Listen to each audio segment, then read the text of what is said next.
welcome to Phoenix Refueled, where we are paving the way for the matriarchy, one body at a time. I'm Lindsay Evans. I'm Ashley Nix.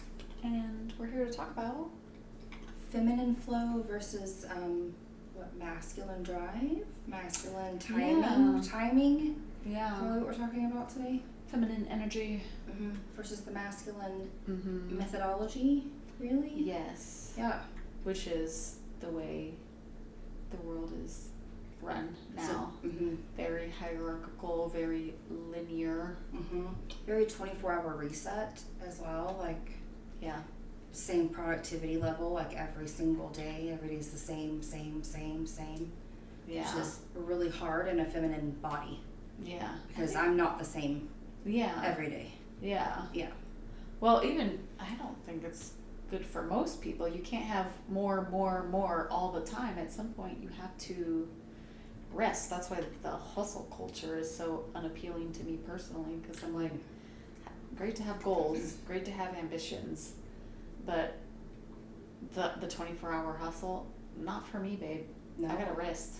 Well, I lived my life in that for the longest, and we're at a point where like it's not sustainable. It's not sustainable. Yeah. Like at some point your body is done. Yeah. And your mind. You have people that burn out and need mental breaks, change careers, all sorts of things. Just because it's. I agree with you. It's not sustainable for most people, regardless of gender. Yes. And biology.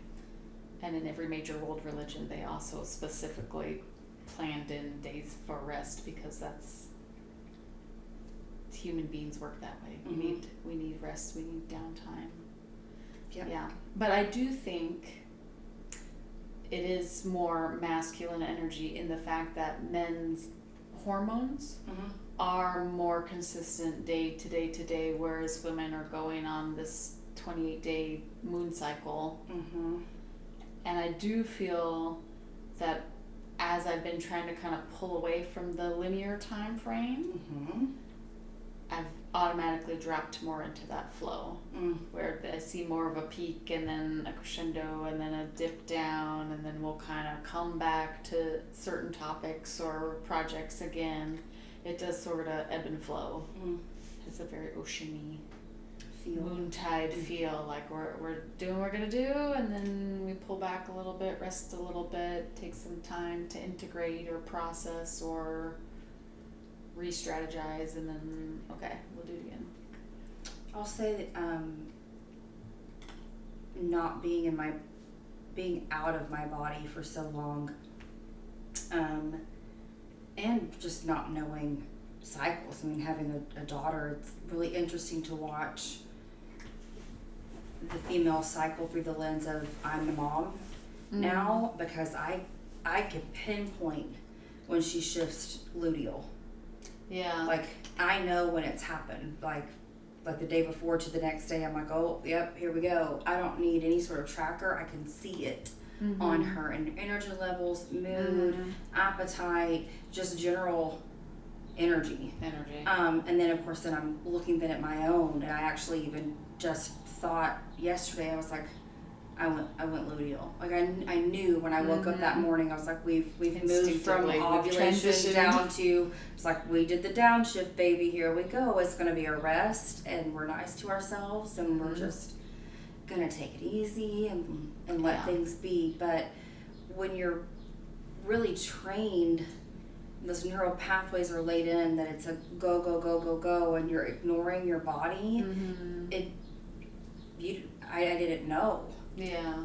I could not anticipate my natural shifts and ebbs and flows, and resented them. I was almost in like competition or like combative with my natural flow of things. I was like, well, no, we have to keep moving forward. And it's been a real gift to learn that my rest is productive. Yeah. That took me a long time to condition myself to not feel guilty about taking a break or not doing enough.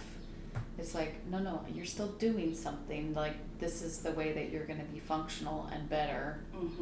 Or, competitive with yourself, as if you're some sort of disappointment if you have to slow down at any point. Well, and if you don't honor that, that's when your body will make you. Yeah, burnout, illness. Yeah. Definitely. And it really is tapping back into the body, being aware of your own rhythms, because we always forget that we are a part of nature. That part. You know, I've been doing a lot of foraging lately.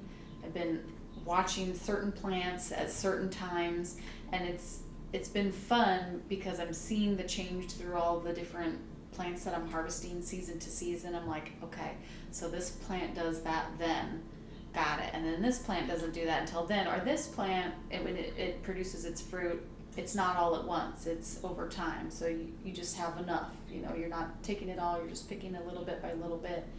But even with those, from year to year, it's like, well, last year all these berries were ripe by the end of May, but you know, the weather was different this year. It's a flow. It's not rigid, and it's ready when it's ready. And it's ready when it's ready. We are the exact same way. When you're ready when you're ready. Whatever's happening, it's when the energy's there. You don't get to force it or control it, and we try to because we live in a society, and it's like, you know, you got to show up at 9, and everybody has to agree that 9 is a real time, and we know what time 9 o'clock is, and we're going to meet there at that time. Right. But we're still part of nature, and we all have our own rhythms and systems and timelines, and it's all affected by everything else. This year I had a new client of mine. I had met her like right before the holidays, and then I saw her again in January, and it was only like the second or third time I had met her, and I forget that this is so odd because of the friends that I keep. Like, these are normal conversations that you and I have, and my other friends and I, these are normal conversations that we have. And so when I say things to people and then they're shocked, I'm shocked as well. Sometimes I'm like, oh yeah, I forget that this is not how everyone operates. Yeah. But you and I had talked about just even January, New Year's. And people will ask me, well, what are your New Year's resolutions? I'm like, come back to me in Aries season. Come back to me in March. January 1st? No. I'm like, I am hibernating. I want a meaty potatoey soup. I want a book. I want to be home by 4 o'clock. Warm, cuddly, cozy hibernation mode. Warm socks and warm jammies and hot tea, and leave me alone. And I'll get back to you in 3 months. But now is not the time. Just because we've agreed that, like, oh, corporations have reset or what taxes are done for the year. It's like, well, like, my body doesn't work that way. My body is like, we're supposed to be it's dark out still. Yes. It's winter. We should be hibernating. Yes. When spring springs, then I can talk to you about the growth that I'm laying out for this next year. But we are still deep in the middle of winter season. And I really, at this point, I don't like giving up that time. You know, I don't like having a big New Year's celebration. If you want to celebrate New Year's and go party, God bless you. Love you. But I'm not doing it. I want to be in that stillness. I need to have that period of reflection. I need to have that period of darkness where things calm down a little bit. I slow down my activities. I'm conserving stuff. You know, I'm reviewing. But the energy, when you are kind of aware of the natural rhythms and your own rhythms, it does feel discordant to me. You know, when spring comes, nobody has to tell me, like, okay, it's a new year, write your goals, start, because the flowers are bursting, the leaves are bursting out on the trees. I'm like, what are we doing? Yeah, the energy's up. I'm okay. Let's do it. It's spring. I want to go out. I want to be doing things. The momentum naturally comes. There's no forcing it. And I always felt with New Year's was one in particular. I hated going out for New Year's, and I did it forever. You know, you're in your 20s. That's what it's like. Oh yeah, let's go to a bar and ring in the New Year. I always hated it, and I think that's why, because it's like I want the darkness just like I want the light. I need the downshift just like I need the revving up, because both are equally important. Well, you said something earlier about that's the integration. That's where lessons are solidified. Mm-hmm. That's where the soil is enriched. Yeah. You know, if you want to look at it from a plant perspective, right? It's like, which I always do. right. I mean, I know this is why I said this way, but it's like it truly is. That's where like things are breaking down, and it's that dark. We're nurturing in that way, and then that way when spring comes, yeah, you have the new sprouts, but it's because you took that rest period of integration of what are the lessons of the year, or what are my takeaways, what am I like, where, you know, you're thinking about. It's like gestation period, right? It's also the come down of the holidays as well, and it's like, yeah. I mean, my gosh, if you have kids, and I mean, it's, yeah, I mean, I cannot, don't ask me to do anything in December. Yeah. Absolutely not. It's too much. Yeah. And like, I am tapped. We are also supposed to be resting right now, and we are running 50 million different directions. It's party to party and holiday festivities and performances and gift wrap this and class party this and blah, blah, blah, that, and oh, gotta go do that. I'm like, oh my God, no, we're supposed to, sure, I'll bake cookies at my house in my jammies. Yeah. With some tea. Leave me alone. Don't ask me to go out and do something and be around more people. Yeah, it's not the time. No. Yeah. I agree. It does feel a little bit, I mean, you know, you notice it. It's dark when you wake up. It's dark when you're coming home. You don't want to. No. I don't. I have no problem getting up in the summertime. Nope. I woke up this morning earlier than I intended to because the sunlight was streaming in, and I was like, yeah. Time to wake up. Be awake. But man, 6 o'clock, December 1st, it is a struggle. It is a struggle. So I've been trying, we can't renegotiate all of reality. Right. But I have been trying in my own life as much as possible to get away from that kind of more masculine time frame, linear, and just come back into my own natural rhythms, tapping in and just being in that flow of where the energy naturally arises and falls, and paying attention to that.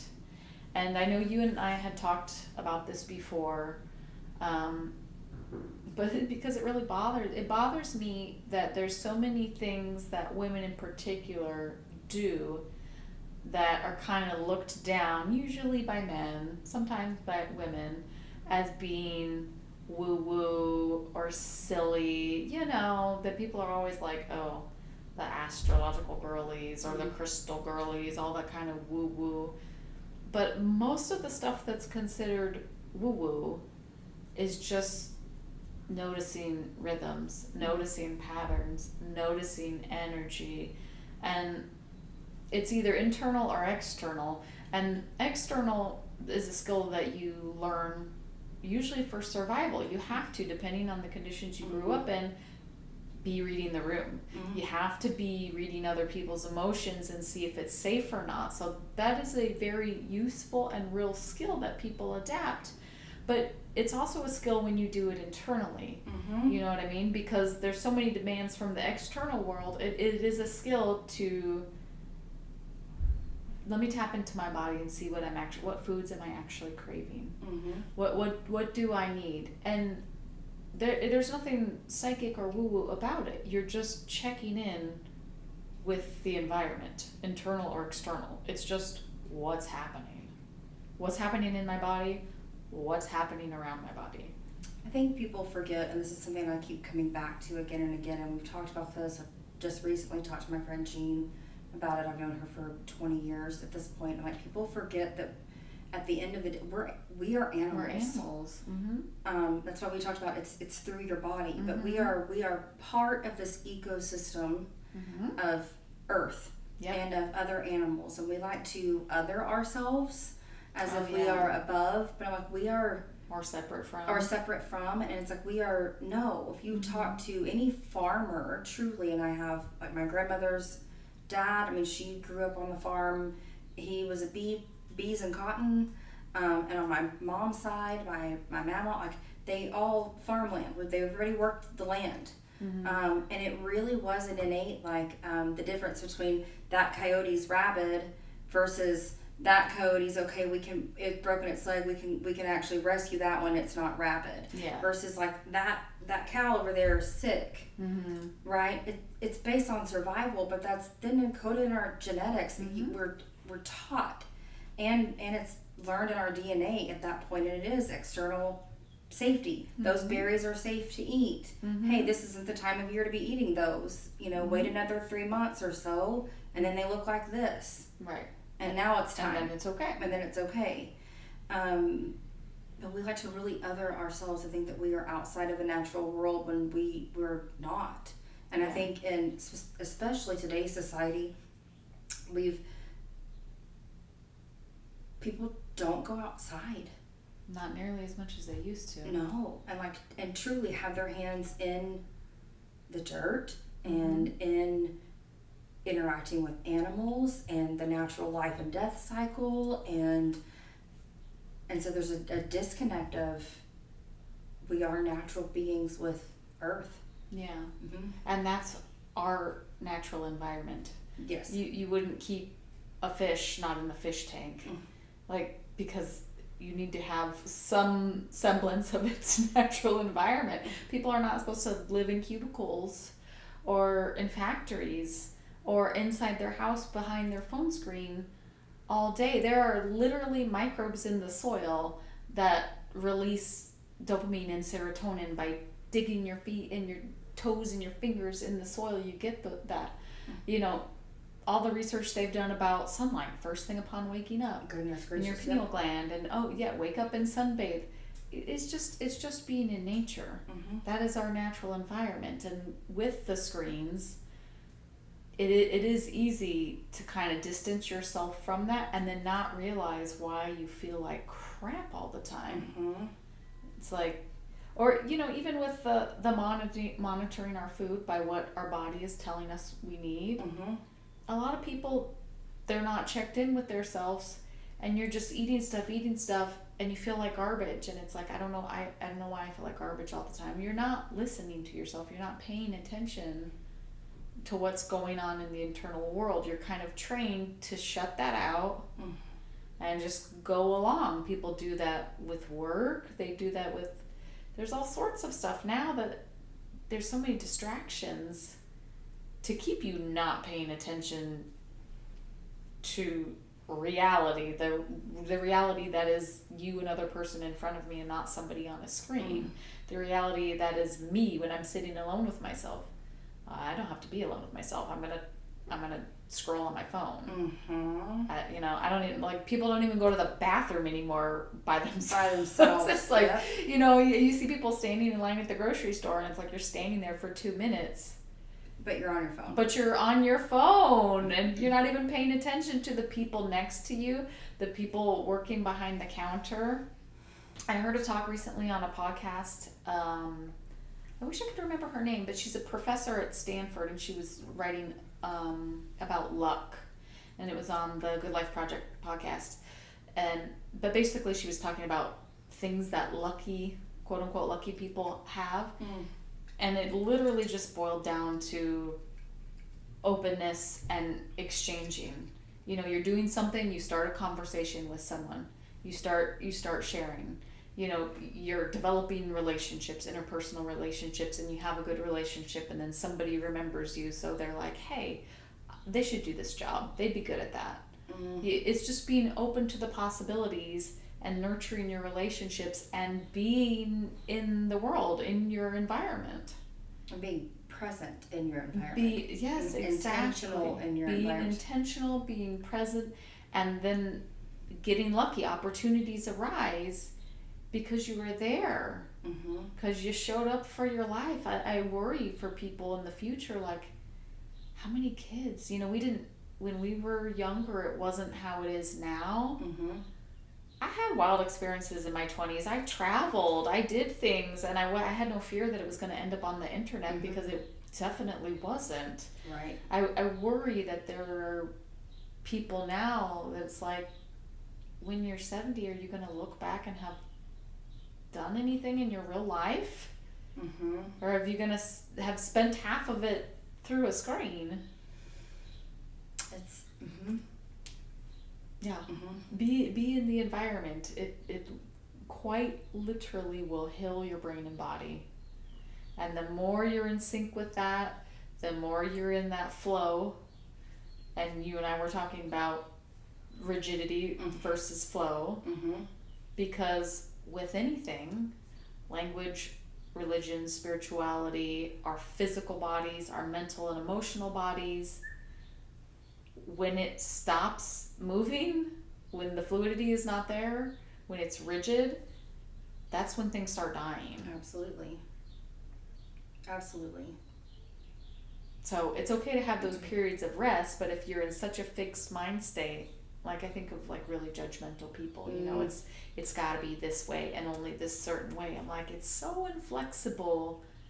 How is there any room for evolution in that idea, or that, like, where's the growth? Well, we had to that end, we had talked about like I did an Imago, IMAGO. If you don't know what it is, absolutely, please go look that up. It was a workshop my therapist put together, several women that he works with. It was life-changing things, but they were talking about, and I wrote notes as we were in there for us to talk about the space within, like within yourself versus the space between. And it's something that you and I had touched on before, but it was like, it's in order to create safety in relationships and truly healthy relationships, you first have to address the space within. Absolutely. Right? And so the people that are super rigid, they're very judgmental. I'm at a point now where I'm becoming less and less frustrated with them. And I'm talking about people in my personal life that like people in my personal life that I now feel sorry for them, because that cues to me that if you are that judgmental, I already know the script that's running in your head. I know what you're saying to yourself. That tells me that you are not flexible with yourself.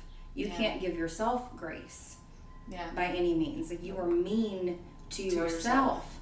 And that's why you're so judgmental and mean and rigid with others, because there's no flexibility within you. Yep.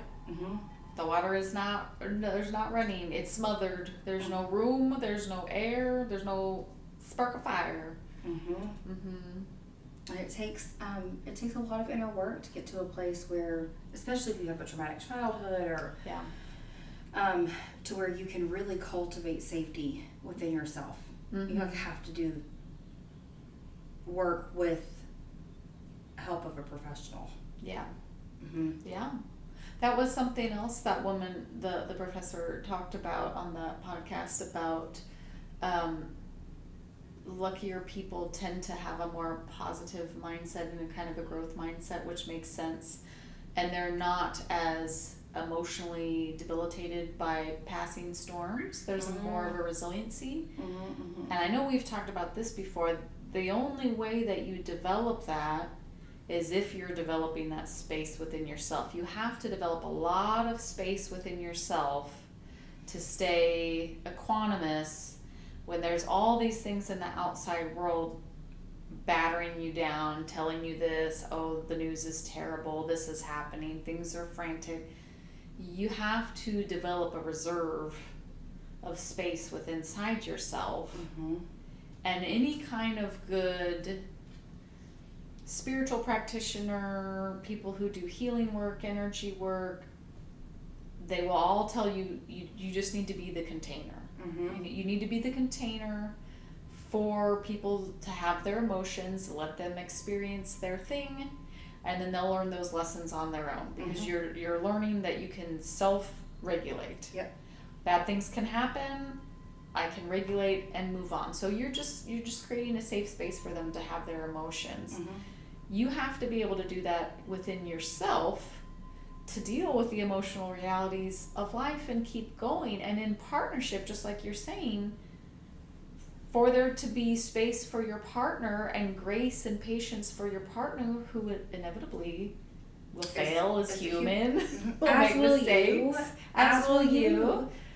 There's only that space there if you can give it to yourself first. Like, all of it extends outward starting here. Yeah. In that workshop, we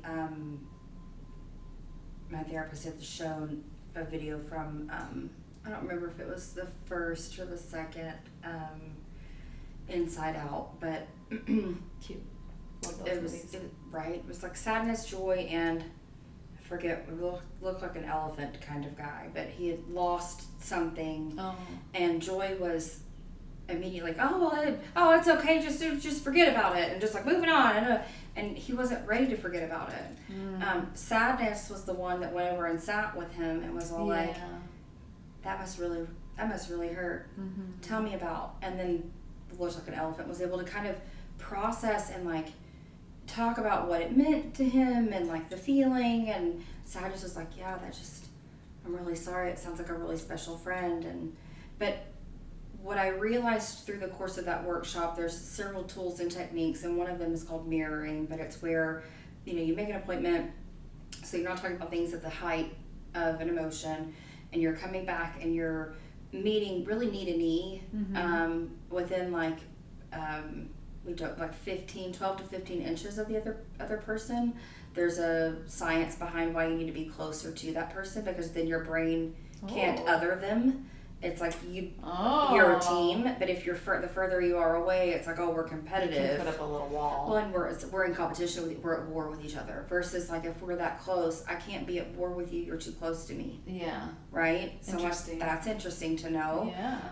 And then you address and you mirror back and you ask them if things are complete until they're complete, and then you sympathize with them. Like you validate and sympathize or empathize with them. And what I realized was happening and watching this in real time and working through that script and that skill set is in no way are you fixing. Yeah. I, as the receiver, I'm not offering a solution.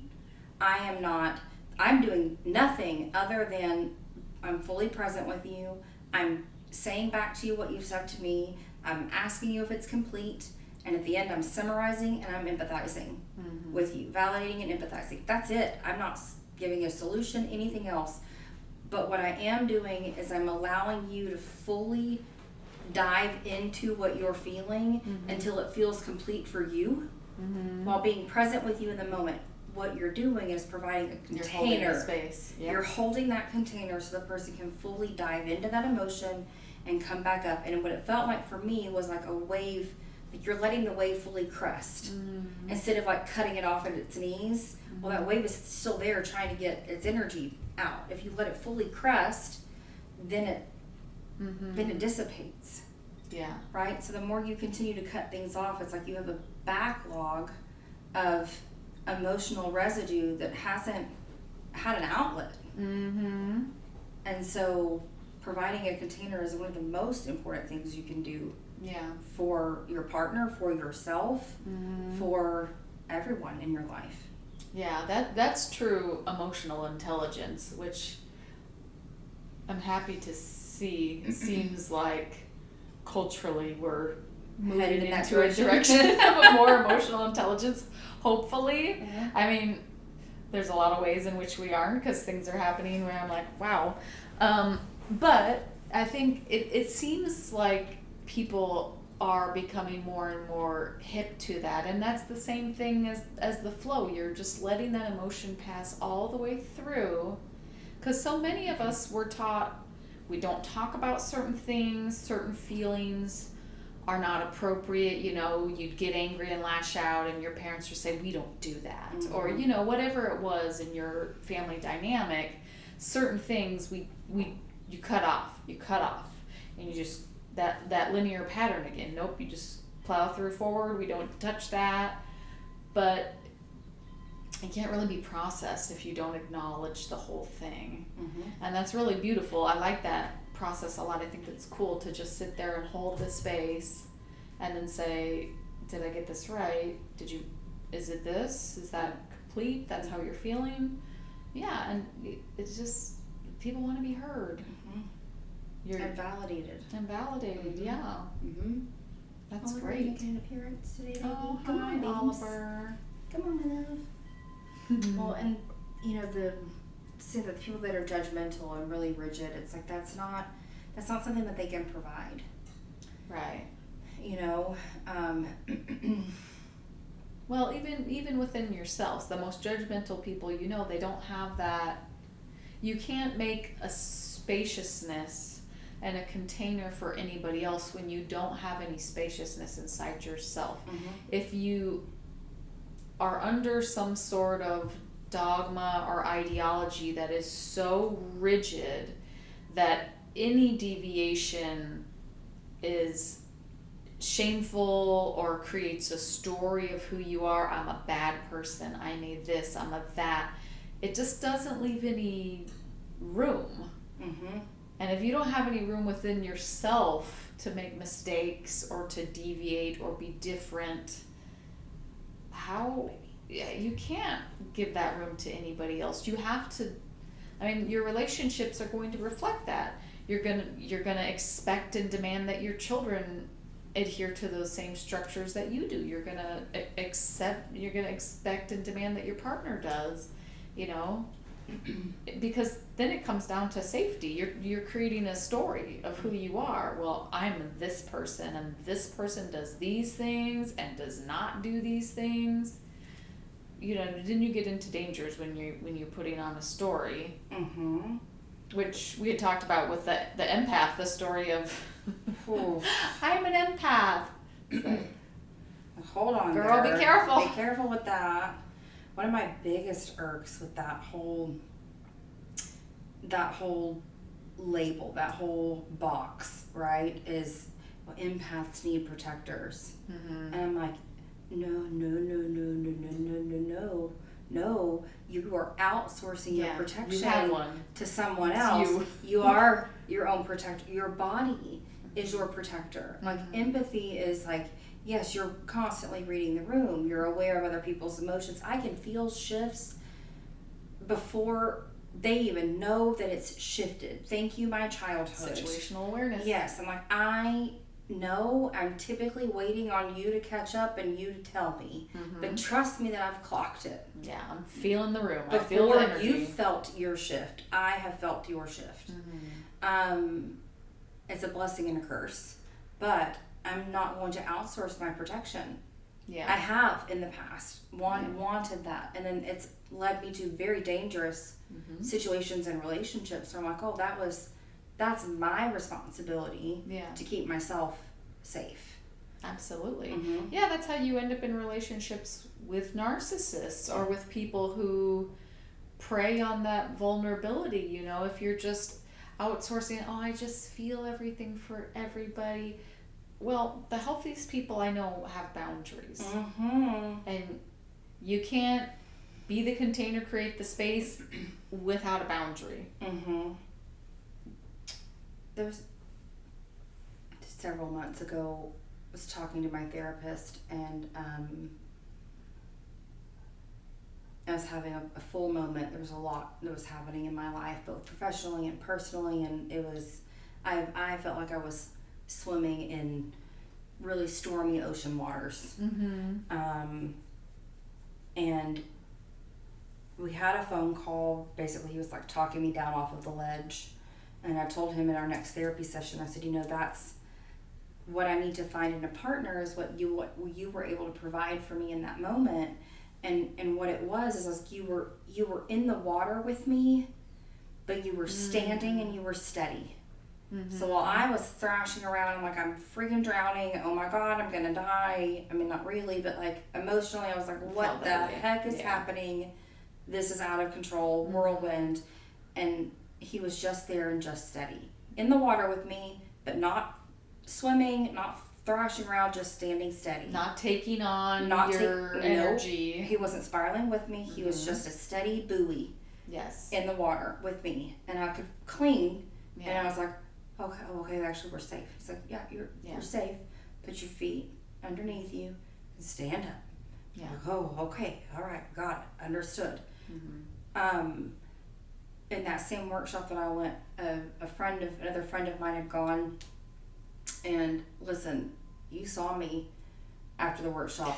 She was wiped. It was 2 days. A lot of work. 16 hours of intensive interior. So I was tired, very, very tired. And this other friend that was there said, I was so wiped out. And I was like, yeah, I was too. And they said, just like feeling everything that everybody was feeling in the room, because the experience that I had, everyone else had the same for their own stories, for their own work that they were doing. It was intense for everyone in each individual in their own way, right? We're uncovering patterns that were survival, how to rewrite them. We were saying goodbyes to either people or behaviors. It was intense. And it was in that moment that she was talking about she's talking about that role of empath, right? And then she was like, it's my own personal stuff, but then taking on everybody else's. I was like, For the first time, I didn't do that. I was like, I was present, and I was in the moment, and I was able to hold a container for other people, and for myself, but I never took their stories on as my own. It's like, that's theirs. Yep. And I can empathize with them, but that's not mine to fix or solve or work through. I have my own stuff. Yep. I'm fixing and solving and working through. Well, like, sister, I love you, and I wish you well, and I will hold space for you, but I can't unpack that for you. But it was a beautiful realization. That's great insight. Yeah. Yeah. It's the first time I've ever been able to do that in that big of a space. And I was like, I'm not responsible. I love that for you. It's huge. And it's good insight with your therapist too, saying like, what you did there is something that I'm looking for and need in a partner, because that was exactly what we're talking about. He had boundaries. He showed up for you. He was present for you. He let you feel everything that you were feeling, but he didn't try to change it, control it, tell you what to do. He wasn't taking it over for you by fixing it or feeling it for you. He was just there witnessing and saying, I'm here. That's really beautiful. That's great. It was a healthy model of like, oh, that actually exists. Yeah. Yeah, that's having boundaries and holding the space. And that is why the calling yourself an empath, I always get a little like, be careful. Be careful of the story that you're telling yourself, because there are so many people who do just that. They say, well, I just feel everything, so I'm feeling you're not meant to feel everybody's feelings. That's theirs. And it's not helping them. It sure isn't. No, can you imagine if your therapist at that point was feeling all the same feelings for you? We're both drowning. Yes, exactly. It's escalating. Then nobody's safe. Yeah, that's great. Great insight. Thanks. Yeah. She was doing the work, y'all. But I think like what you said, like being careful about the roles that you're taking on. Yeah. It's like, because you become so attached to a role, that then becomes rigid. It does. Because you can't grow out of that role. It's like, no, I have empathy, and that is a part of who I am, but that is not all that I am. Right. I am so many more things than just that. Definitely. And that evolves and changes, just like nature, right? I mean, it's like no two harvests are the same. No, it's ever evolving and ever changing. Yeah. As are we. And it's affected by everything that's happening. It's that situational awareness. It's what's going on right now. What season are we in? Is it the time to be empathetic and say, I see where you're coming from and I hear you? Or is it the time to put your foot down and say, I'm not tolerating that. Do whatever you need to, but I'm not doing that. Different situation, different season, different requirements. Yeah. The stories we tell ourselves really have an impact, and gotta be careful. Gotta be careful with the stories we take on.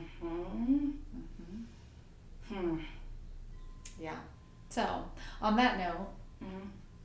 I'm leaning into to more feminine Mm. perspectives and stories. I'm trying to have less and less story about Lindsay and who and what I am, and keeping that open and flexible and moving. Look at this little sir. What's you doing, baby? You need to move my leg. Here, look. Right there. Make sure you're comfortable on your princess pillow. Cat adjustment. Oh, pillow Everybody's princess. good. Okay. We're saving cuddle time. Okay. Less and less story about Lindsay. Yes, less and less story about me, but I am trying to be more and more careful about the stories externally that I'm taking in. And I am trying to lean into more female-led stories and see how that feels different from what culture at large gives me. Mm-hmm. You know what I mean? Mm-hmm. Let's read more stories by women and media and social media that's run by women, and see how that feels differently and how the rhythms are a little bit different. Let's just see and playing with it. So far, I'm really enjoying it. I appreciate this about you because you and I were talking about like the podcast and where we were and produce, but you and I were both in this place of like, my gosh, there's so much going on and we're tired, and so we were talking about how do we continue to do something that we're passionate about. This is a passion project of ours, without falling into that very linear, very results driven, dare I say repetitive, or it's just linear. Yeah. Dry. You gotta get in with the algorithm. You gotta do this so many times a week, and No, it just wasn't working for Wasn't us. working. You know, I'm like, here we go, and let's film. I was like, well, we're not in a place to film right now. And so this feels much better. Yeah, I think we should talk when we have something to say, and frankly, I'd be okay with all of the content creators in the world doing the same thing, and not just meeting a deadline, but waiting until you have something that you want to share. Mm-hmm. I mean, I know financially it doesn't really work that way, but I'm not in that system. No. I'm not looking to fit into a system that doesn't work for me. I'm looking to create new systems that work for me. Oh, I love this. Yeah. Mm-hmm. I'm not about fixing a world that's broken. I'm about creating a world that works For everyone. for everybody. Mm-hmm. Yeah. Well, we had talked about before we started filming, just to that end as well, listening to yourself and listening to your body, and was talking to my doctor about, she's like, oh, you need foods that are rich in progesterone.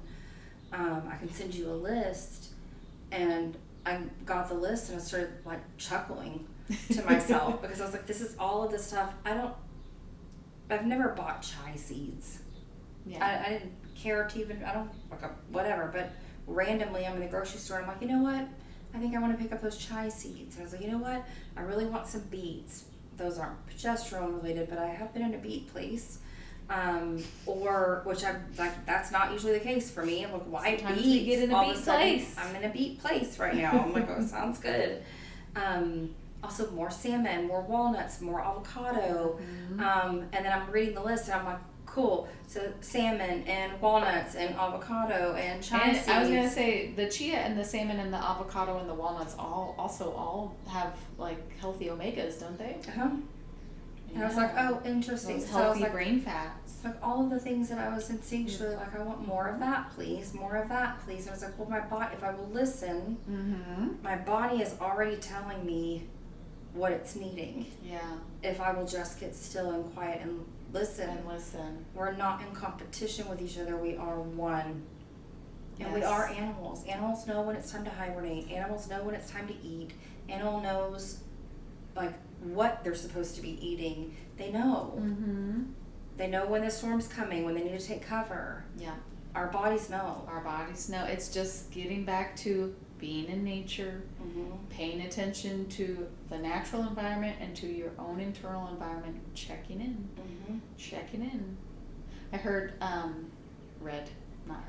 I read a really good quote the other day by an author who I love. I think I told you about her before, Arundhati Roy. Okay. She wrote The God of Small Things and The Ministry of Utmost Happiness. Okay. And the quote is, I'm going to butcher it a little bit, but not only is the new world possible, but sometimes when I'm quiet, I can hear her breathing. Isn't that good? I was like, yes, Miss Roy, that's what I'm talking about. That's it. You just, the possibility is there. Things are happening. Are you present? Mm-hmm. Are you paying attention? Mm-hmm. To that end,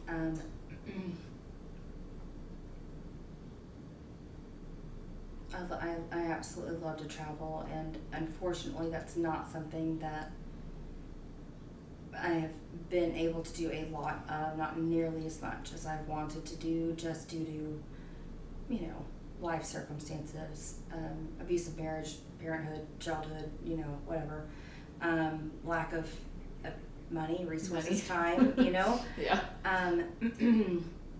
But last July, Kennedy and I went to Costa Rica, and when I came back, it truly felt like, it was the first time my child has ever been out of the country. I was like, what a gift I was able to give her. Travel is its own, it's a privilege. B, it shouldn't be, but it is. B, it's its own education, because you're outside of your normal way of thinking in an environment that is outside of your normal roles and requirements, right? We weren't, I didn't have work at a certain time, her school at a certain time, we were outside of our normal lives. And the thing that I loved about Costa Rica in particular is their relationship with their indigenous peoples. They referred to their country as she. Thank you for, it was a she. Thank you for being in love with her. Thank you for coming to visit her. We love her so much. There was an honor and a reverence for and sacredness of the land, of the animals, of the indigenous peoples. Their language is taught in the schools. Oh, that's great. Right? The indigenous peoples are the only ones that could kill their iguanas, their animals, their iguanas, their birds, and their jaguars. And anyone else, if you were not indigenous and you killed one of those animals, it's a felony. Yeah. Roadway system, sure, not great. There's all sorts of things that we're sure, as Americans, we probably think whatever, but they are connected to nature in such a beautiful way that it brought me to tears. Yeah. It felt like I was on Holy Land. Yeah. Well, it does feel it does feel spiritual when you're in sync with nature, and you lose that separateness when you realize we don't get to just do whatever we want to do and throw away the earth and get a new one. This earth is literally sustaining us. We are a part of it, and we have a responsibility to it as being a part of it. That it is our mother. It is important.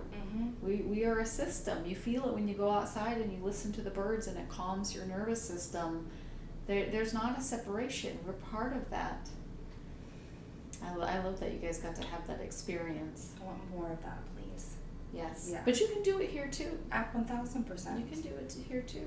Although I do love the gift of traveling, because going back to the rigidity versus flexibility, traveling is so good for that, because shit happens. You don't know where you are. You may not speak the language. You have to stay flexible. It's really good practice for staying flexible and staying equanimous, because things will throw you off, and you won't necessarily know where you are or what to do, or even you take for granted your roles in your own culture, in your own country. You kind of know, this is how people see me here, which we can debate whether that's right or wrong or whatever, but right. you have a sense of who you are in the world. Sometimes going to a completely different culture, you're like, I don't know what I am or how I fit in here, or the appropriate things to say or do. Yeah. Forces you to really confront, hopefully and potentially, your stories, your biases. And that's something else that we had talked about. It's a privileged privilege and a trap, because I phrased it as we were talking. I said, oh, it's a privilege to never have to question your like thoughts, your morals, like your internal world at all. What a privilege that is. And Lindsay was blown away when I said that. She was like, a privilege? And I was like, oh no, it's a privilege. She's like, I very much was like, you're like, a privilege. Yes, but it is. It is. And it's a trap. But yeah, I saw it initially as a trap, but it really is both. It's absolutely both. You're privileged in the fact that you don't like being white. There's certain things growing up as a white girl in America I just didn't have to think about. Correct. And I didn't think about until I met people who looked different from me. And then it was like, oh, that's going on? Mm-hmm. Wait, what? Yeah, it was a privilege, but it is also a trap to get stuck in your own little bubble, because it becomes it becomes a trap. You get stuck. You get rigid. Mm-hmm. And then you're like more easy to fall to propaganda and sure. You lack the proper perspective. Correct. When you have a certain amount of privilege, you really don't have to look at the entire picture, and therefore you don't see the entire picture. Correct. Like when people say trust black women, I really think that's what it is. It's anybody who's on the fringes of society. They're looking at the world from a completely different perspective that you don't have. Correct. And you're missing vital, critical information if you're not checking in with those people saying, well, what are y'all seeing from over there? Correct. What does it look like to you? Correct. Yeah. So one of the things I've tried to teach Kennedy, and I keep trying to hammer this home with her, is, privilege isn't inherently a bad thing. Yeah. And so, like, being a white male is not inherently a bad thing. No. When it's dangerous is when you are unaware of your privilege. Yeah. So what I'm teaching her is, please be leery of people who are privileged that are unaware of their privilege. Yeah. That is dangerous. Incredibly dangerous. Because they're not having to question. Mm-hmm. I had a friend of mine, we had become friends, and he would come over and we would just sit and have deep conversations, and the way that he helped expand my mind, he was from the Bronx, he was like a Dominican and African American, and I'm a white girl, and I have like Native ancestry and all of that, but there was very much a disconnect from the Irish roots and Choctaw roots, right? So like I was raised very much a white girl from Texas, for sure, white girl from Texas. So I had always thought of the world through the lens of feeling disenfranchised as a woman, of like, oh, my ideas aren't being listened to, or I'm too dramatic, or I'm too expressive, or I'm like, oh, sweetie, okay, little girl, very much that. And he really expanded my mind in quite a different way, and I was grateful. And he, again, so respectfully, and he was like, well, of course, that's how you looked at the world. That's you are the first group that's been disenfranchised. Like, you were a victim as well. Here's how so, and let me show you this. And I'm like, well, thank you for showing me that, because like I have a completely different perspective now. And what a gift to be able to be open to having those conversations and to hearing someone else's perspective of what their life was like and what it's still like. Like, I don't have to worry about getting pulled over. Yeah.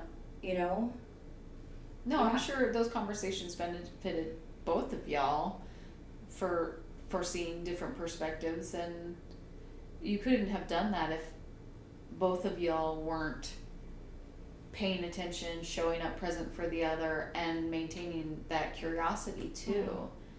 Going back to that spaciousness, that inner spaciousness. If you're so closed off that you don't have any natural curiosity, there's no room for other perspectives, because it's threatening to your identity. Can I share something with you that's a little embarrassing? I'll share with the class. Y'all ready? Share with the class. So young, dumb, and naive, and I may have been 19 or 20 at this point, and I'm riding around with my friend Molly and her girlfriend at the time, and they're in the front seat. Molly's driving, They were a couple in the early 2000s, which was already like, Queer couple? yes. Oh, okay. They were all, that was already way outside the box, and Yeah. I'm riding in the back, and I don't remember where we were going, but we were going somewhere, and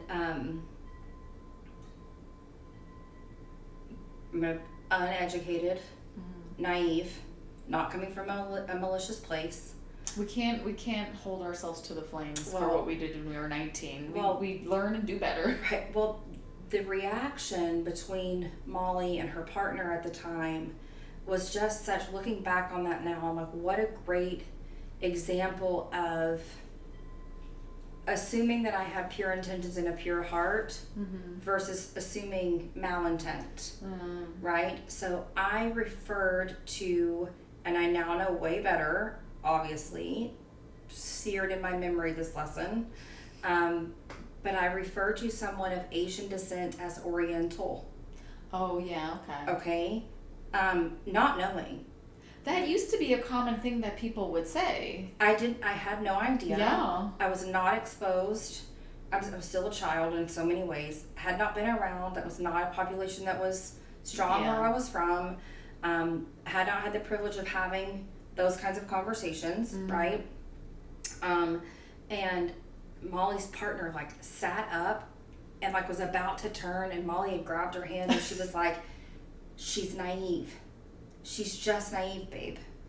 And then Molly looked through the rearview mirror and was like, what grace. I know. Molly looked through the rearview mirror and said, babe, items are Oriental, people are Asian. Yes. And I was like, oh, but I could feel her partner seething. And she was a woman of color. I don't remember what, not Asian, but definitely a woman of color, Hispanic of some sort, but Latina of some sort. But anyway, I was like, I felt like such an asshole. Yeah. Like such an asshole. And I was like, got it, understood. And so then I would start asking Molly questions. I'm like, so it's like, hey, like, she's like, no, that's right, that's you, and say that. And I'm like, okay, Am I thank being you. rude? I'm all like, am I being a disrespectful? racist right now? It's like, I don't understand. But I didn't know. Yeah. And thank God Molly helped me with grace and understanding and just taught me. Yeah. It could have gone very, very different if her partner had guided that conversation. Well, I think most people do have, not everybody obviously, but most people do have good intentions, and they're not trying to devalue or be dismissive of people different from them. But, you know, a lot of people do kind of stay within their groups, and it is so helpful to have different perspectives for that reason, because yeah, I mean, what a way to learn a lesson is to put your foot in it and then be like, oh, I will remember that because that was unpleasant. Yeah. I mean, we're talking 20-something years later, and I'm all like, got it, understood. Like, will not ever. But you don't know unless you have those interactions with people who are different than you. Yep. And you're flexible enough to be open to questioning your beliefs, the stories that you've been told, that you've been told, that the you tell history yourself. that you've been told, Yeah. Like, are you open enough to be able to question and confront your stuff? Yeah. Yeah. Well, self-work. Again, back to making space within yourself. Can you look at what's ugly in there, because there's some ugly stuff in there in all of us. I would say in every single one of us, though, right? Yeah, we have all had assumptions, stories that we tell ourselves, things that are worth examining. You got to be able to look at it. And nobody's perfect either. I think.